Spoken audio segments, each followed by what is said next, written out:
अध्याय 3 अपवाह तंत्र। आपने वर्षा ऋतु में बहती नदियां, नाले व वहिकाएं देखे होंगे जो अतिरिक्त जल बहा कर ले जाती हैं। अगर ये वहिकाएं न होती तो बड़े पैमाने पर बाढ़ आ जाती। जहाँ ये वहिकाएं अवरुद्ध या अस्पष्ट होती हैं वहाँ बाढ़ का आना एक सामान्य परिघटना है। निश्चित वहिकाओं के माध्यम से हो रहे जल प्रवाह को अपवाह कहते हैं। इन वहिकाओं के जाल को अपवाह तंत्र कहते हैं। किसी क्षेत्र का अपवाह तंत्र वहाँ की भूवैज्ञानिक समयावधि, चट्टानों की प्रकृति एवं संरचना, स्थलाकृति, ढाल, बहते हुए जल की मात्रा और बहाव की अवधि का परिणाम है। क्या आपके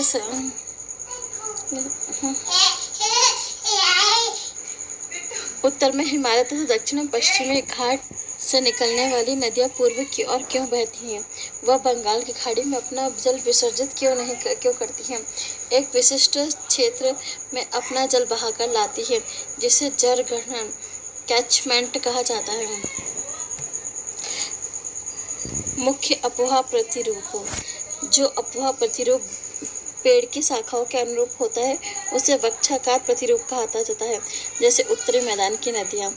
जब नदियाँ किसी पर्वत से निकलकर सभी दिशाओं में बहती हैं इसे आर्य प्रतिरूप कहा जाता है।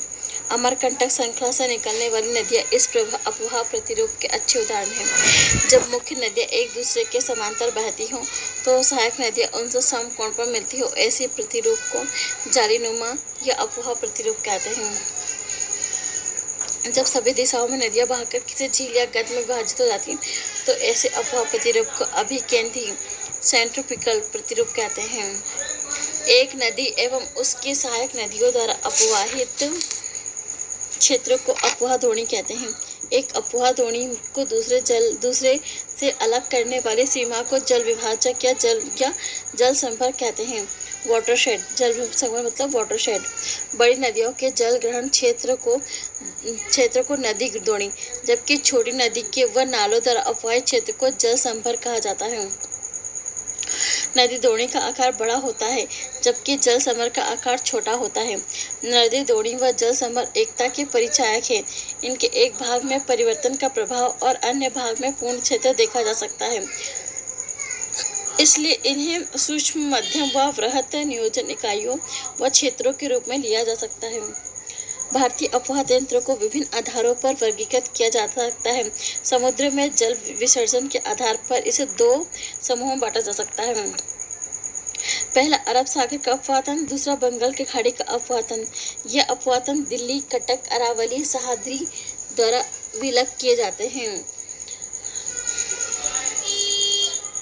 कुल अपवाह क्षेत्र का 77% भाग, जिसमें गंगा, ब्रह्मपुत्र, महानदी, कृष्णा आदि की नदियां शामिल हैं। 77% भाग गंगा, यमुना, महानदी, कृष्णा बंगाल की खाड़ी में जल विसर्जित करती हैं, जबकि 23% क्षेत्र, जिसमें सिंधु, नर्मदा, तापी, माही व पेय्या नदी आती हैं, जो अपना जल अरब सागर में गिराती हैं।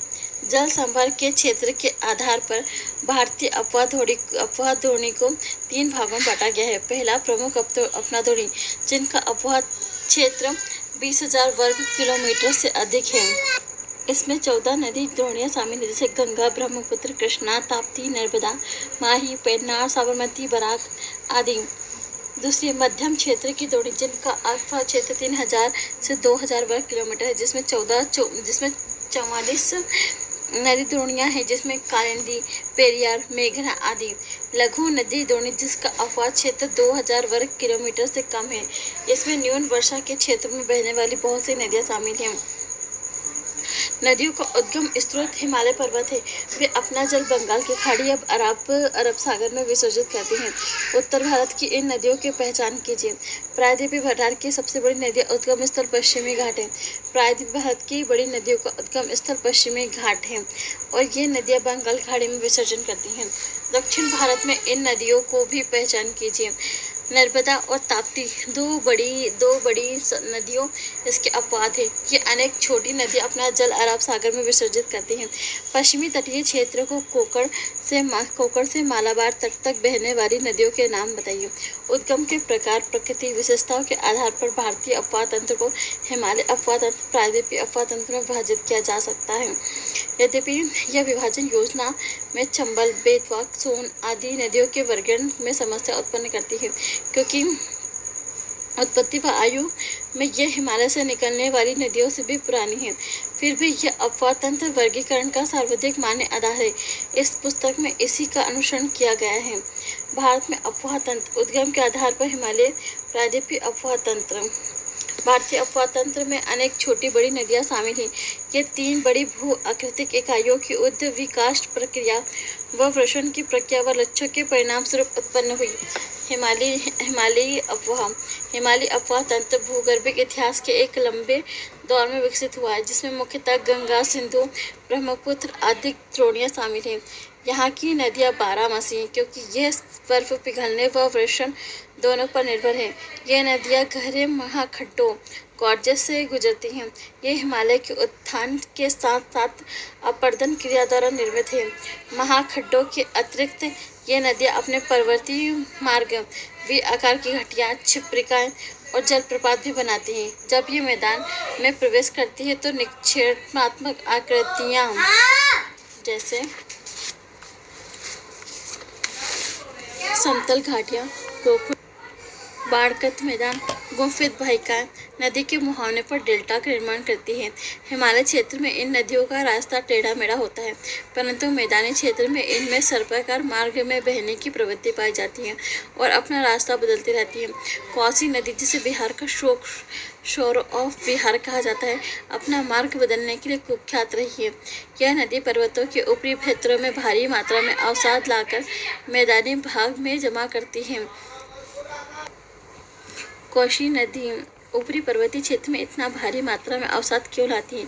क्या आप सोचते हैं कि सामान्यतः नदियों में, विशेष तौर पर कोसी नदी में जल का भरा हुआ मात्रा एक समान रहती है या घटती बढ़ती रहती है?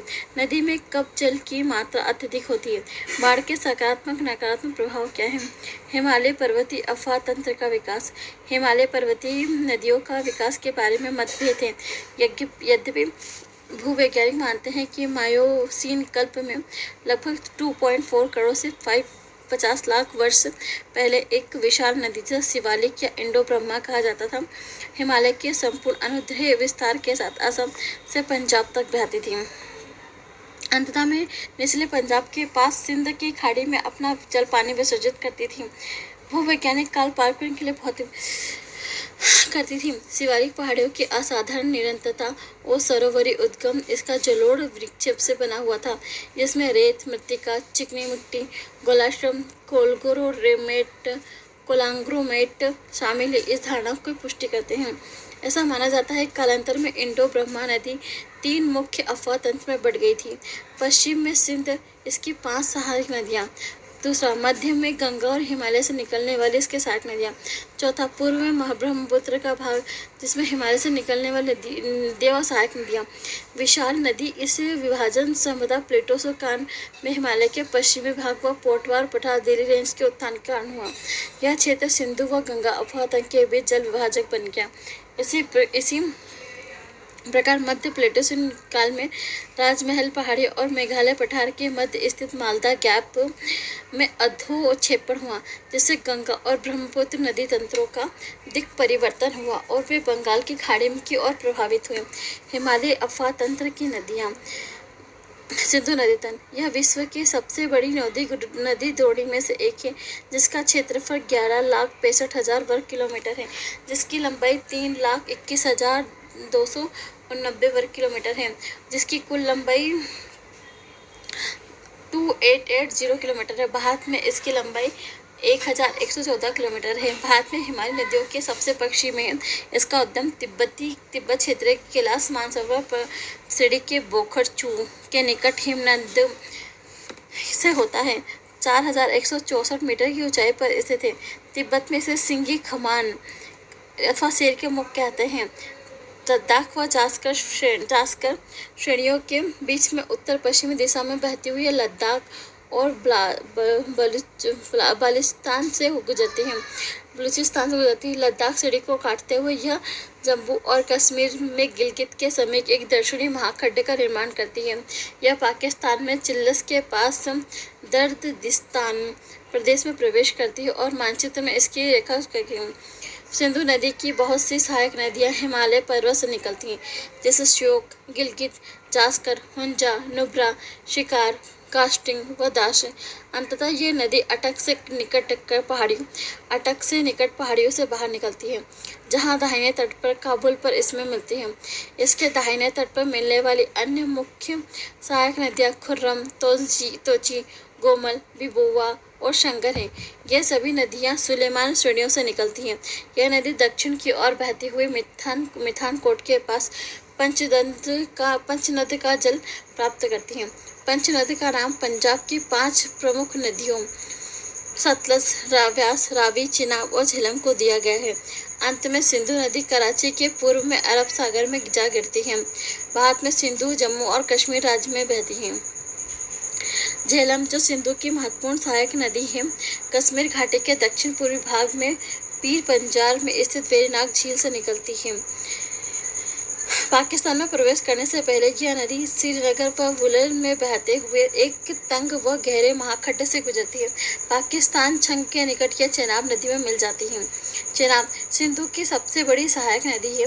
यह चंद और भागा 2 सरिताओं के मिलने से बनती है। यह सरिता हिमाचल प्रदेश में केलांग के निकट टांडी के आसपास में मिलती है। इसे चंद्रभागा के नाम से भी जाना जाता है। पाकिस्तान में प्रवेश करने से पहले यह नदी 1180 किलोमीटर बहती है। रावी सिंधु की एक महत्वपूर्ण सहायक नदी है। हिमाचल प्रदेश की कुल्लू पहाड़ियों में रोहतांग दर्रे के पश्चिम से निकलती है और राज्य की चंपा घाटी में बहती है।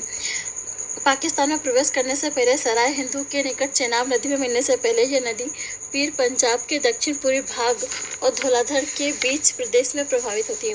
व्यास सिंधु की अन्य सहायक महत्वपूर्ण नदी है और समुद्र तल से 4000 मीटर की ऊंचाई पर रोहतांग दर्रे के निकट व्यास कुंड से निकलती है। यह नदी कुल्लू घाटी से गुजरती है और धौलाधर श्रेणी को काटती हुई लारंगी में महाखड्ड का निर्माण करती है। यह पंजाब के मैदान में प्रवेश करती है और जहां हरिके के पास सतलुज नदी में जा मिलते हैं। सतलुज नदी तिब्बत में 4555 मीटर की ऊंचाई पर मानसरोवर के निकट राक्षरताल से निकलती है, जहां लाख चेन ख्वाब के नाम से जाना जाता है। भारत में प्रवेश करने से पहले लगभग 400 किलोमीटर तक सिंधु के समांतर बहती है और रोपड़ में एक महाखड्ड से निकलती है। यह हिमालय पर्वत श्रेणी में शिपकिला के साथ बहती हुई पंजाब के मैदान में प्रवेश करती है। यह एक पूर्ववर्ती नदी है।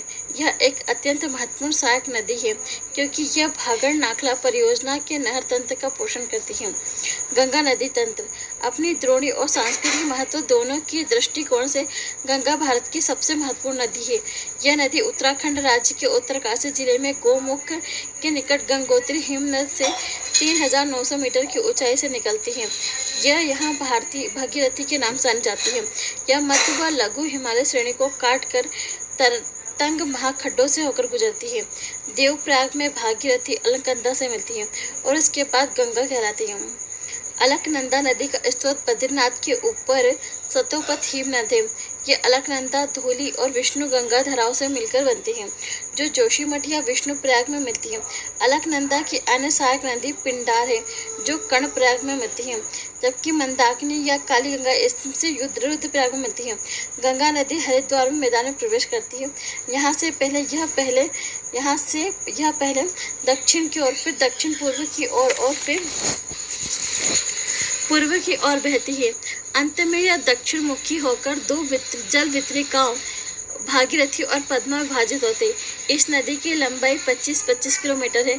यह उत्तराखंड के 110 किलोमीटर, 110 किलोमीटर, उत्तर प्रदेश में 1450 किलोमीटर और बिहार में 455 किलोमीटर और पश्चिम बंगाल में 520 किलोमीटर मार्ग तय करती है। केवल भारत में ये 8.6 लाख वर्ग किलोमीटर क्षेत्र में फैली है। यह भारत का सबसे बड़ा अफवाह तंत्र है, जिसमें उत्तर में हिमालय से निकलने वाली बारहमासी व अनित्यवाही और नदियाँ और दक्षिण में प्रायद्वीप से निकलने वाली अनित्यवाही नदियाँ शामिल हैं। सोन इसके दाहिने तट के किनारे पर मिलने वाली प्रमुख नदी है। बाएं तट पर मिलने वाली प्रमुख नदियाँ रामगंगा, गोमती, घाघरा, गंडक, कोसी व महानंदा है। सागर द्वीप के निकट यह नदी अंततः बंगाल की खाड़ी में जा मिलती है। क्या आप जानते हैं, नमामि गंगे परियोजना एक एकीकृत संरक्षण मिशन है, जिसे जून 2014 में केंद्र सरकार द्वारा प्रमुख कार्यक्रम के रूप में अनुमोदित किया गया था। इसमें राष्ट्रीय गंगा नदी से संबंधित 2 उद्देश्य, प्रदूषण के प्रभाव को कम करना और उसके संरक्षण और कार्यक्रम को पूरा करना। नमामि गंगे कार्यक्रम के मुख्य स्तंभ हैं सीवरेज ट्रीटमेंट व्यवस्था, नदी किनारों का विकास, नदी सतह सफाई, जैव विविधता, वनीकरण, जन जागरूकता, औद्योगिक अपशिष्ट निगरानी। गंगा ग्राम यमुना गंगा के सबसे पश्चिमी और सबसे लंबी सहायक है। इसका स्रोत यमुनोत्री हिमनद है, जो कि हिमालय में बंदरपुत्र श्रेणी की पश्चिमी ढाल पर 6316 मीटर की ऊंचाई पर स्थित है। प्रयाग हिमालय में इसका गंगा से संगम होता है। प्रायद्वीप भारत से निकलने वाली चंबल, सिंधु, केन और चंबेतवा केन इसके दाहिने तट से मिलती हैं, जबकि हिंडन, रिंद, सोनर, बड़ूरा आदि इसके बाएं तट से मिलती हैं। इसका अधिकांश जल सिंचाई उद्देश्यों के लिए पश्चिमी और पूर्वी यमुना नहरों तथा आगरा नहर में आता है। उन 7 राज्यों के नाम लिखिए, उन राज्यों जहाँ पर यमुना नदी प्रभावित होती है। चंबल नदी मध्य प्रदेश के मालवा पठार में मऊ के निकट से निकलती है। यह उत्तरमुखी होकर एक महाखड्ड में बहती हुई राजस्थान में कोटा पहुंचती है, जहां पर इस पर गांधी सागर बांध बनाया गया है। कोटा से बूंदी, सवाई माधोपुर और धौलपुर होते हुए यमुना नदी में मिल जाती है। चंबल अपने उत्खात भूमि वाली भू आकृति के लिए प्रसिद्ध है, जिसे चंबल महाखंड कहा जाता है। गंडक नदी 2 धाराओं काली गंडक और त्रिशूल गंगा के मिलने से बनती है। यह नेपाल में धौली गंगा व माउंट एवरेस्ट के बीच निकलती है और मध्य नेपाल में प्रभावित होती है। बिहार के चंपारण जिले में यह गंगा में प्रवेश करती है और पटना के निकट सोनपुर में गंगा में नदी मिल जाती है। घाघरा नदी मापचौंग चुंगू हिमनद से निकलकर तथा तिल्ला, सेती और बेरी नामक सहायक नदियों का जल ग्रहण करने के उपरांत यह शीशा पानी के एक गहरे महाखड्ड का निर्माण करते हुए पर्वत से बाहर निकलती है। शारदा, काली या काली गंगा इसके मैदान में मिलती है और अंत में छपरा और यह गंगा में विलीन हो जाती है। कोशी एक पूर्ववर्ती नदी है, जिसका स्रोत तिब्बत के माउंट एवरेस्ट के उत्तर में है, जहाँ से उसकी मुख्य धारा अरुण निकलती है। नेपाल में मध्य हिमालय को पार करने के बाद पश्चिम में सोन कोशी और पूर्व में तमोर कोशी मिलती है। अरुण नदी से मिलकर यह सप्तकोशी बनती है। रामगंगा नदी गैरसन के निकट गढ़वाल की पहाड़ियों से निकलने वाली अपेक्षाकृत छोटी नदी है।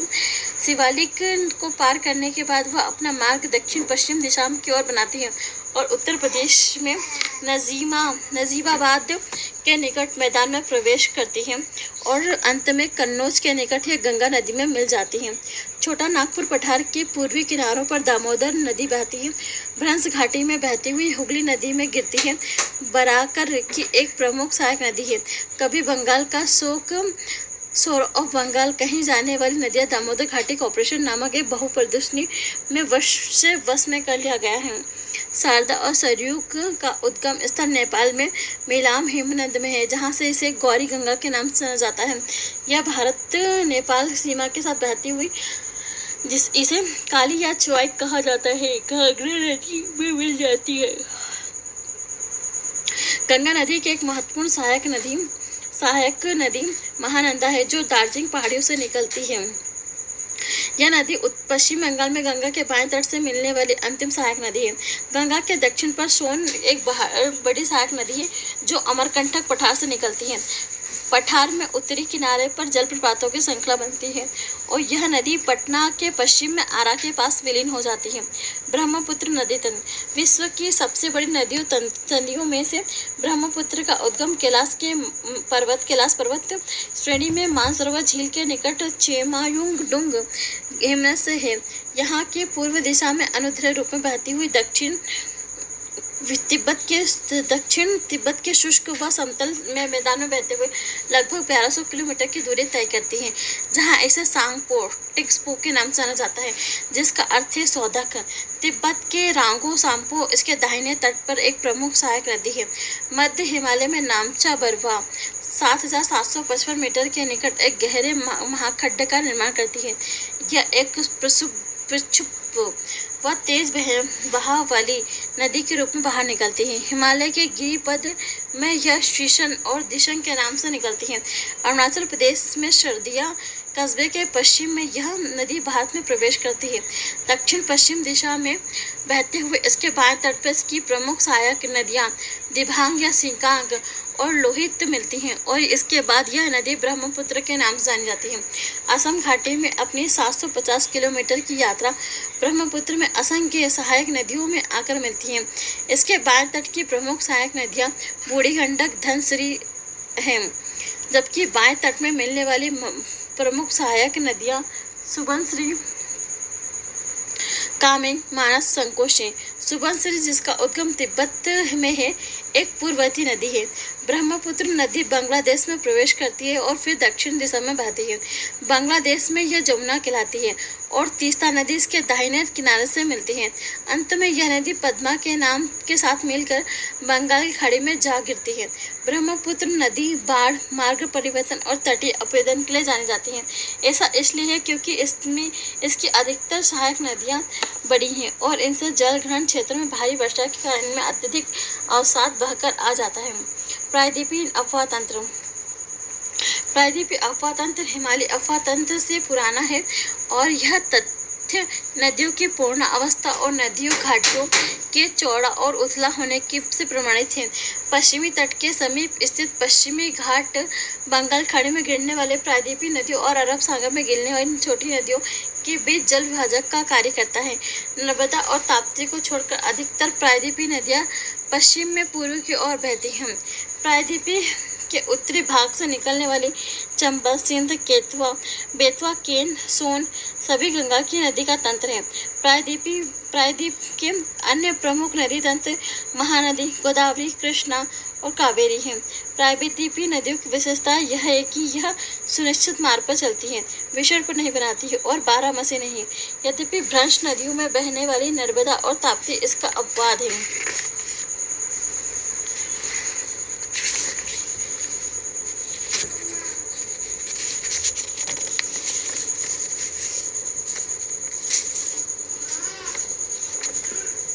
प्रायद्वीपीय अफवाह तंत्र का उद्विकास अति प्राचीन काल में 3 प्रमुख भूगर्भीय घटनाओं ने आज के प्रायद्वीप भारत के अफवाह तंत्र को स्वरूप प्रदान किया है। आरंभिक टर्शरी काल के दौरान प्रायद्वीप के पश्चिमी पार्श्व का अवतलन या धसाव, जिससे यह समुद्र तल के नीचे चला गया। इसमें मूल जल संभर के दोनों ओर नदी की समानता सम्मिलित योजना में गड़बड़ी हो गई। दूसरा, हिमालय में होने वाले प्रोत्थान के कारण प्रायद्वीपीय खंड के उत्तरी भाग का अवतलन हुआ और परिणाम स्वरूप भ्रंश द्रोणियों का निर्माण हुआ। नर्मदा और ताप्ती इन्हीं भ्रंश घाटियों में बह रही थी और अपरदन पदार्थ से मूल दरारों को भर रही थी। इसलिए इन नदियों में जड़ोल व डेल्टा निक्षेप की कमी पाई जाती है। इसी काल में प्रायद्वीपीय खंड उत्तर पश्चिम दिशा में दक्षिण पूर्व दिशा में झुक गया। परिणाम स्वरूप इसका अपवाह बंगाल की खाड़ी की ओर उन्मुख हो गया। प्रायद्वीपीय नदी तंत्र में अनेक नदी तंत्र हैं। प्रमुख प्रायद्वीपीय नदी तंत्रों का संक्षिप्त विवरण इस प्रकार है। महानदी छत्तीसगढ़ के रायपुर जिले में सिहावा के निकट निकलती है और ओडिशा में बहती हुई अपना जल बंगाल की खाड़ी में विसर्जित करती है। यह नदी 851 किलोमीटर लंबी है और इसका जल संग्रहण क्षेत्र लगभग 1.42 लाख वर्ग किलोमीटर है। इसके निचले मार्ग में नौ संचालन भी होता है। इस नदी की अपवाह द्रोणी 53% भाग मध्य प्रदेश, छत्तीसगढ़ में 47% भाग उड़ीसा राज्य में विस्तृत है। गोदावरी सबसे बड़ा प्रायद्वीपीय तंत्र है। इसे दक्षिण गंगा के नाम से जाना जाता है। यह महाराष्ट्र के नासिक जिले में निकलती है। बंगाल की खाड़ी में जल विसर्जित करती है। इसकी सहायक नदियां महाराष्ट्र, मध्य प्रदेश, छत्तीसगढ़, ओडिशा और आंध्र प्रदेश राज्यों में है। यह 1465 किलोमीटर लंबी नदी है, जिसका जल ग्रहण क्षेत्र 3.13 लाख वर्ग किलोमीटर है। इसके जल ग्रहण क्षेत्र का 49% महाराष्ट्र में, 20% मध्य प्रदेश और छत्तीसगढ़ और शेष आंध्र प्रदेश में पड़ता है।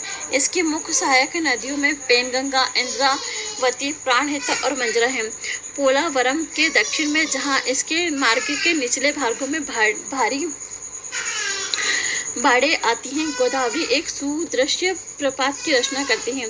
इसके डेल्टाई भाग में ही नौ संचालन संभव है। राजमुंद्री के बाद यह नदी कई धाराओं में विभक्त होकर एक वृहद डेल्टा का निर्माण करती है। कृष्णा पूर्व दिशा में बहने वाली दूसरी बड़ी प्रायद्वीपीय नदी है, जो सह्याद्री में महाबलेश्वर के निकट निकलती है। इसकी कुल लंबाई 1401 किलोमीटर है। कोयना, तुंगभद्रा, भीमा इसकी प्रमुख सहायक नदियां हैं। इस नदी में कुछ जलग्रहण क्षेत्र का 27% भाग महाराष्ट्र में, 44% भाग कर्नाटक में और 29% भाग आंध्र प्रदेश और तेलंगाना पड़ता है। कावेरी नदी कर्नाटक के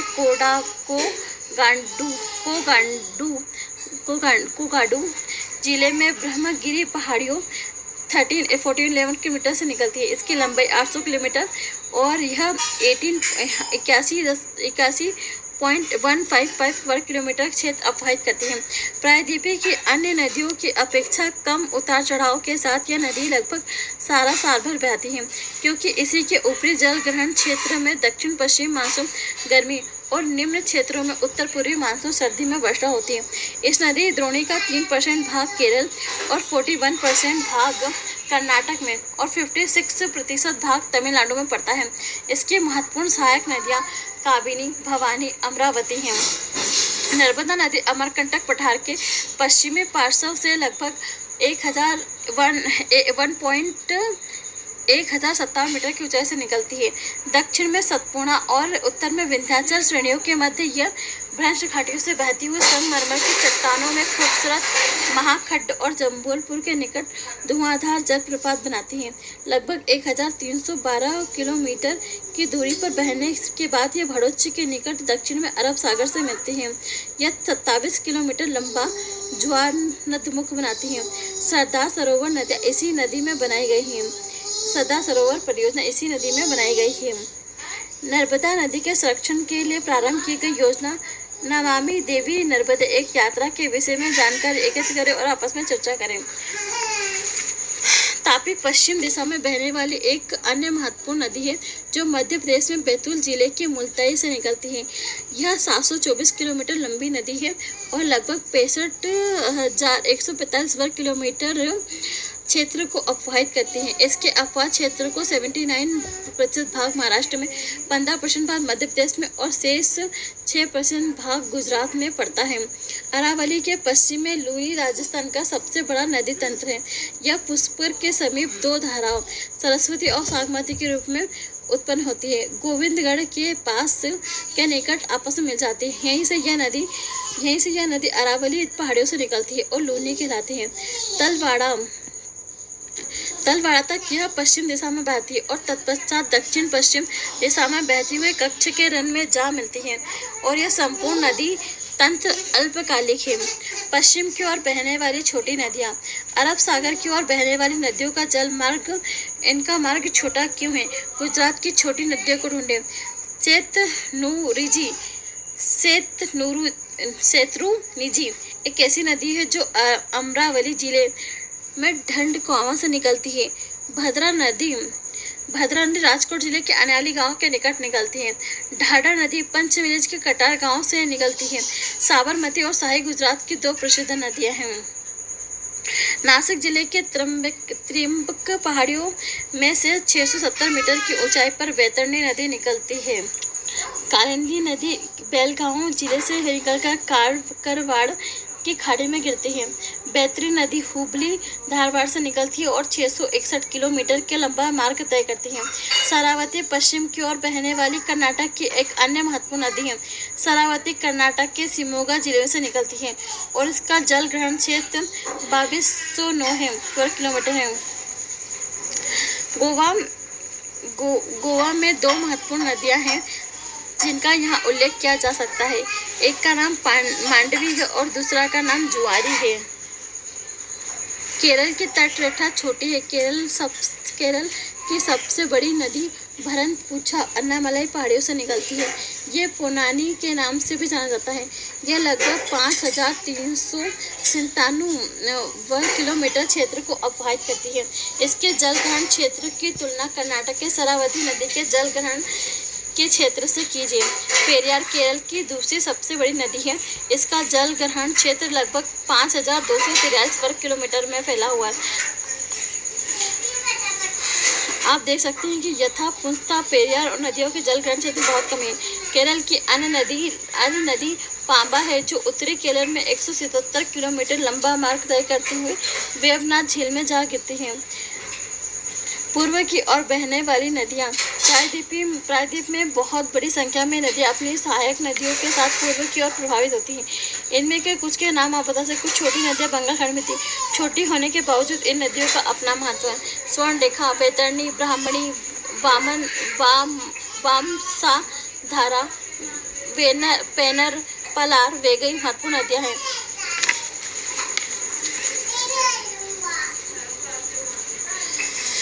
नदी बहाव प्रवृत्ति। क्या आप जानते हैं कि नदियों में बहने वाले जल की मात्रा सारा साल एक समान नहीं रहता है। इसमें ऋतुओं के अनुसार बदलाव आता रहता है।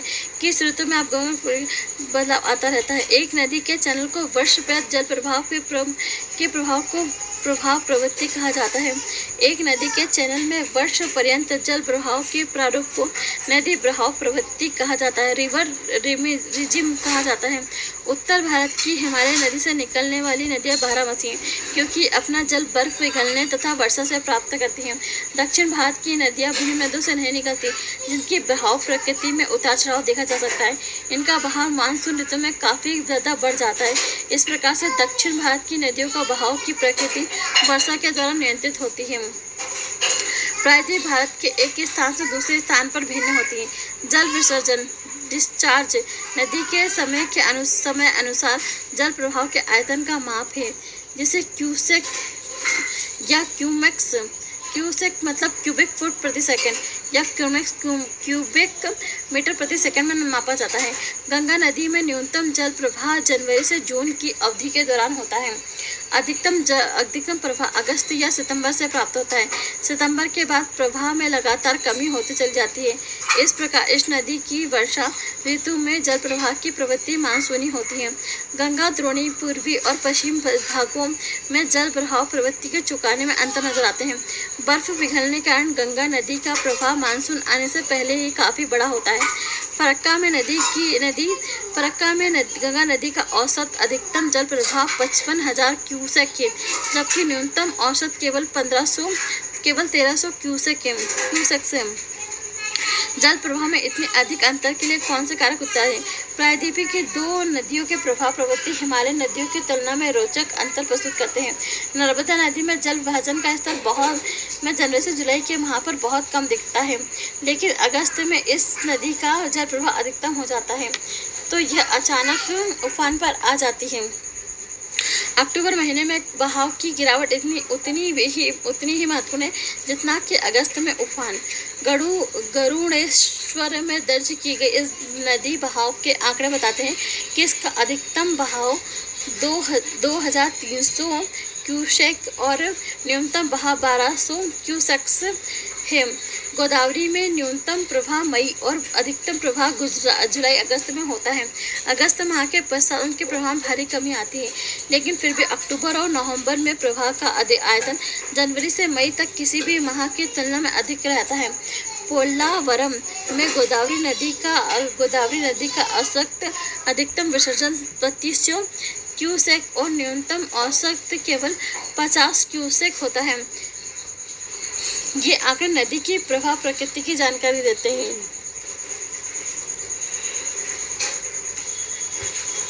हिमालयी नदियों और प्रायद्वीपीय नदियों की तुलना। उद्गम स्थल। हिमालय नदियों की नदियाँ हिमनद से ढके हिमालय पर्वत से और प्रायद्वीप पठार मध्य उच्च भूमि। प्रवाह प्रकृति। बारहमासी हिमनद और वर्षा के जल प्राप्ति। मौसमी मानसून वर्षा पर निर्भर। अफवाह के प्रकार। पूर्ववर्ती और अनुवर्ती। मैदानी भाग में वृक्षाकार प्रतिरूप और इसका अध्यारोपित पुनः पुनित नदियाँ आरी व आयता प्रारूप बनाते हैं। नदियों की प्रवृत्ति। जो हिमालय होती है लंबा मार्ग उबड़ खाबड़ पर्वतों से गुजरती नदियाँ अभिशीष अपर्दन व नदी अपहरण मैदानों के जल मार्ग बदल तथा विसर्ग बनाना। सुसंयोजित नदी वाटिका छोटे निश्चित मार्ग। जल ग्रहण बहुत बड़ी द्रोणी अपेक्षाकृत छोटी द्रोणी। नदियों की आयु युवा क्रियाशील और नदियों को गहरा करना। अपेक्षाकृत छोटी द्रोणी प्रमाणित प्रतिच्छेदा वाली पूर्ण नदियाँ जो कि अपने आधार तल जा पहुँची हैं। नदी जल उपयोग की सीमाएं। भारत की नदियाँ प्रतिवर्ष जल के विशाल मात्रा को वहन करती है, लेकिन समय व स्थान की दृष्टि से इनका वितरण समान नहीं है। बारहमासी नदियाँ वर्ष भर जल का वहन करती हैं, परंतु अनित्यवाही नदियों में शुष्क ऋतु में बहुत कम जल होता है। वर्षा ऋतु में अधिकांश जल में बाढ़ में वृत हो जाता है और समुद्र में बह जाता है। इसी प्रकार जब देश के एक बड़े भाग में बाढ़ आती है तो दूसरा सूखाग्रस्त होता है। ऐसा क्यों होता है? क्या इसमें बाढ़ सूखी समस्या का मूल से क्या आप